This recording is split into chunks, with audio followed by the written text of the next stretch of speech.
Hey friends, welcome back once again. In this video, we will learn about why the companies registered in the stock market. इस video में हम लोग बात करेंगे कि stock market में कंपनीज क्यों रजिस्टर होती हैं। इससे पहले मैं इस चैनल पर कई सारी वीडियोस स्टॉक मार्केट से रिलेटेड अपलोड कर चुका हूं। For example basic stock market. Video को लास्ट तक देखें जिससे कि आपको मैं ये बता सकूं कि जो भी कंपनी रजिस्टर हो रही है शेयर मार्केट में, आप उसमें किस तरह से इन्वेस्ट कर सकते हो, स्टॉक एक्सचेंजेस के बारे में एंड इन्वेस्टर टाइप्स के बारे में। वीडियो स्टार्ट करने से पहले अगर आप इस चैनल पर नए हैं तो इस चैनल को सब्सक्राइब कर लें एंड बेल आइकन को प्रेस कर लें जिससे कि आपको रेगुलर अपडेट्स मिलते रहें। सो द मेन रीजन क्या होता है कि कंपनी जो है स्टॉक मार्केट या शेयर मार्केट में रजिस्टर करती है अपने आप को, उस है फंड राइजिंग। इसको समझने के लिए मैं आपको एक एग्जाम्पल के साथ में आपको समझाना चाहता हूं कि मान लीजिए सपोज करो कि ये एक कंपनी है सी, ठीक है। ये कंपनी है, इसको क्या करना है, एक्सपैंड करना है यानी कि ग्रो करना है। ये इसके पास में कुछ प्लान्स हैं, ये एक्सपैंड करना चाहती है अपनी गुड्स एंड सर्विसेज को ऑल ओवर द वर्ल्ड या फिर ऑल ओवर द इंडिया, ठीक है। कोई कंपनी है तो ये क्या करते हैं, इनके पास में एक्सपेंड करने के लिए इन्वेस्टर्स की जरूरत पड़ती है यानी कि फंड की जरूरत पड़ती है। फंड यानी कि पैसे की जरूरत पड़ती है। अब वो पैसा है, वो पैसा कहां से लेंगी, कोई भी कंपनी है, वो पैसा कहां से आएगा, यानी कि मनी जो है एक्सपेंड करने के लिए, उनकी गुड्स एंड सर्विसेज को अच्छा बनाने के लिए, बेहतर बनाने के लिए या फिर एक्सपेंड करने के लिए, अगर वो पहले कंपनी 5 सिटीज में काम कर रही है, अगर उसको इंडिया की हर बिग सिटी में अगर उसको काम करना है तो उसके पास में पैसा होना चाहिए। पैसा होगा तभी वो एक्सपेंड कर पाएंगे। तो इस वजह से कंपनी क्या है, फंड राइजिंग के लिए अपने आप को स्टॉक मार्केट में रजिस्टर करती है। लेकिन स्टॉक मार्केट में ही क्यों रजिस्टर करती है उसके बारे में हम लोग नेक्स्ट अभी बात करेंगे, ठीक है। सो हम लोगों ने, मैंने बताया आपको कि कोई भी कंपनी है वो अपना बिजनेस को ग्रो करने के लिए, अब बिजनेस ग्रो करेगी कंपनी, इसका मतलब क्या है, उसके पास में कुछ गुड्स होंगे या फिर सर्विसेज होंगी। तो उनको क्या है, या तो वो एक्सपेंड करना चाहती है, लार्ज नंबर ऑफ कस्टमर्स के पास में अपनी गुड्स एंड सर्विसेज देना चाहते हैं, उसके लिए उसको फंड की जरूरत पड़ेगी, तभी जो है उसका बिजनेस जो है एक्सपेंड हो पाएगा। फॉर एग्जाम्पल इंडस्ट्री को स्टेबलाइज करना हो, उसके नए ऑफिसेस खोलने हो अलग अलग लोकेशंस पे, तो उसके लिए फंड की जो है बहुत ज्यादा इंपॉर्टेंस है। तो फंड राइज करना मेन जो है मोटिव रहता है किसी भी कंपनी को रजिस्टर करने में। अब यहां पर क्या है, एक सबसे स्टॉक मार्केट किसी भी कंपनी के लिए एक बहुत ही अच्छा प्लेटफॉर्म जो है प्रोवाइड करती है। इससे क्या होता है कि कोई भी कंपनी, ये मान लो सपोज करो कि एक सी कंपनी है, ये स्टॉक मार्केट में रजिस्टर हुई। अगर ये स्टॉक मार्केट में नहीं जाते, मान लो इनको फंड की जरूरत थी और ये स्टॉक मार्केट से ना उठा के पैसा, यानी कि इन्वेस्टर से ना उठा के, ये क्या करते, किसी सिंगल इन्वेस्टर के पास में भी जा सकते थे। सेकंड ऑप्शन ये रहता है कि ये जो है बैंक से भी अपना पैसा जो है अलॉट कर सकते हो, ये फंडिंग कर सकते हो। लेकिन बैंक के पास में कभी कभी क्या होता है, बहुत ज्यादा अमाउंट में पैसा होता है तो इसलिए वो वहां से भी फंड राइज नहीं कर पाते। लेकिन अगर ये बैंक से भी अगर पैसा अगर लेते हैं तो यहां पे क्या है, उनको हाई इंटरेस्ट जो है बैंक को पे करना पड़ेगा, इस वजह से वो यहां से भी क्विट कर जाते हैं। तो सबसे जो बेस्ट ऑप्शन लगता है वो कंपनी को, वो है शेयर मार्केट। शेयर मार्केट में क्या होता है कि जो कंपनी है वो फंड जो है लेती है फ्रॉम इन्वेस्टर से, ठीक है। इसका मतलब ये हुआ कि कंपनी क्या करती है, कुछ शेयर जो है इन्वेस्टर के लिए दे देती है, कुछ शेयर जो है इन्वेस्टर के लिए दे दिया और उस शेयर के लिए उस इन्वेस्टर को उस कंपनी में मालिक बना देती है, ठीक है। अब कंपनी ये कहती है कि भाई देखो, अगर मेरी कंपनी ग्रो करी तो इसका मतलब क्या है कि शेयर का प्राइस भी ग्रो करेगा, ठीक है।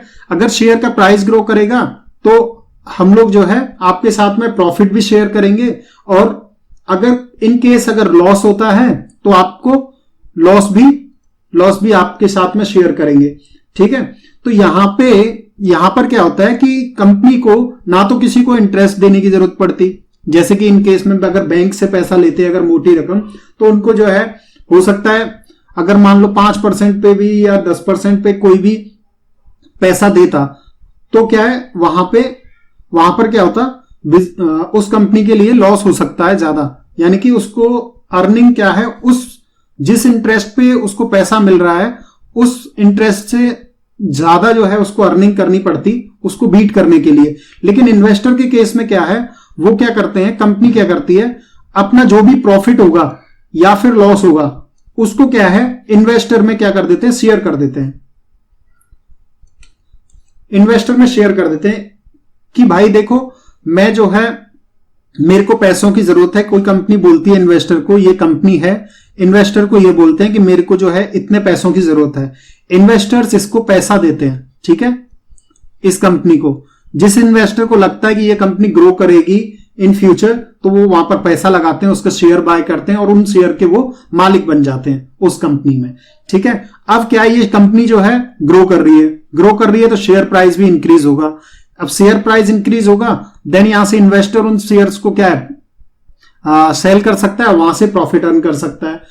अब नेक्स्ट क्या है इसमें, नेक्स्ट ये भी केस हो सकता है कि वो शेयर जिसमें इन्वेस्टर ने पैसा लगाया वो कंपनी जो है डाउन जा रही है, यानी कि उस कंपनी को लॉस हो रहा है। इसका मतलब जो उसका शेयर प्राइस है वो डाउन हो रहा है। अगर शेयर प्राइस डाउन हो रहा है और इन्वेस्टर ने उन शेयर्स को सेल कर दिया तो क्या है वो उनको लॉस भी झेलना पड़ेगा। तो यहां पर क्या है, एक पार्टनरशिप बन जाती है कि उसमें अगर प्रॉफिट हो रहा है तो भी शेयर होगा, भाई लॉस हो रहा है तो भी शेयर होगा, अगर आप सेल या बाय करते हो तो। नाउ जैसे कि हमने पिछली वीडियो में भी देखा था कि टाइप्स ऑफ इन्वेस्टर्स क्या होते हैं। तो जो कंपनी है वो जब रजिस्टर कर लेती है अपने आप को शेयर मार्केट में, तो वहां पर जो इन्वेस्टर्स होते हैं वो रिटेल इन्वेस्टर जैसे कि मैं और आप हो, उस तरह के इन्वेस्टर्स उस कंपनी में पैसा लगा सकते हैं। और कुछ जो है DII यानी कि डोमेस्टिक इंस्टीट्यूशनल इन्वेस्टर्स जो है उसमें पैसा लगाते हैं, जैसे कि LIC हो गई, बैंक हो गई। अगर उनको लगता है कि ये फ्यूचर में ग्रो करेगा, ये अच्छा परसेंटेज ऑफ रिटर्न दे देंगे, तो DII भी उनमें पैसा लगाते हैं। एक होता है FII यानी कि फॉरेन इंस्टीट्यूशनल इन्वेस्टर्स। ये क्या है, बाहर की जो कंपनीज होती हैं या फिर बाहर के जो फंड हाउसेज होते हैं वो क्या है हमारी कंट्री में पैसा लगाते हैं, उनको बोलते हैं फॉरेन इंस्टीट्यूशनल इन्वेस्टर्स, ठीक है। इसमें क्या है, AMC जो कि एसेट मैनेजमेंट कंपनीज होती हैं, जो कि म्यूचुअल फंड्स का जो पैसा है वो भी इनमें पैसा कंपनी को पैसा लगा सकते हैं। नेक्स्ट हम लोग बात करते हैं कि कंपनी जब शेयर मार्केट में रजिस्टर हो रही होती है, जब कंपनी जब शेयर मार्केट में रजिस्टर होती है तब वो किस वे में रजिस्टर होती है। तो वो सबसे पहले कोई भी कंपनी अगर शेयर मार्केट में रजिस्टर होती है तो वो अपना लॉन्च करती है IPO, ठीक है। IPO यानी कि क्या है, इनिशियल पब्लिक ऑफरिंग, यानी कि इनिशियली पब्लिक ऑफरिंग, पब्लिक के लिए ऑफर कर रही है शेयर्स सबसे पहले, तो उसको इनिशियली बोल देंगे, इनिशियल पब्लिक ऑफरिंग, ठीक है, शेयर मार्केट में लिस्टिंग के टाइम। नेक्स्ट जो वीडियोस आएंगी उसमें हम लोग IPO को भी कवर करेंगे कि IPO किस तरह से लिस्ट होता है, क्या प्रोसेस रहता है, कौन कौन सी इंपॉर्टेंट डेट्स होती हैं, उनके बारे में हम लोग डिटेल में डिस्कस करेंगे नेक्स्ट आने वाली वीडियोस में। तो होप करता हूं आप लोगों को यह समझ में आ गया होगा कि कंपनी जो होती है, कोई भी कंपनी, वो शेयर मार्केट में क्यों रजिस्टर होती है। तो जैसा कि मैंने आपको स्टार्टिंग में बताया था कि अगर आपको किसी भी कंपनी में इन्वेस्ट करना है तो आपको बता दूं कि आपके पास में एक ट्रेडिंग और डीमेट अकाउंट होना चाहिए, जिससे कि आप शेयर मार्केट में जो लिस्टेड कंपनीज हैं या फिर जो लिस्टेड होने वाली हैं इन फ्यूचर, उनमें आप इन्वेस्ट कर सको। अगर आप शेयर मार्केट या फिर म्यूचुअल फंड या फिर IPO में इन्वेस्ट करना चाहते हैं तो मैंने डिस्क्रिप्शन एंड कमेंट बॉक्स में कुछ लिंक्स दे दिए हैं, ज़ीरोधा, अपस्टॉक, IND मनी के। आप उसमें जाकर सिंपल स्टेप्स में अपना demat and trading account open करवा लो, जिससे कि आप IPO, म्यूचुअल फंड या फिर शेयर्स में इन्वेस्टमेंट करना स्टार्ट कर सको।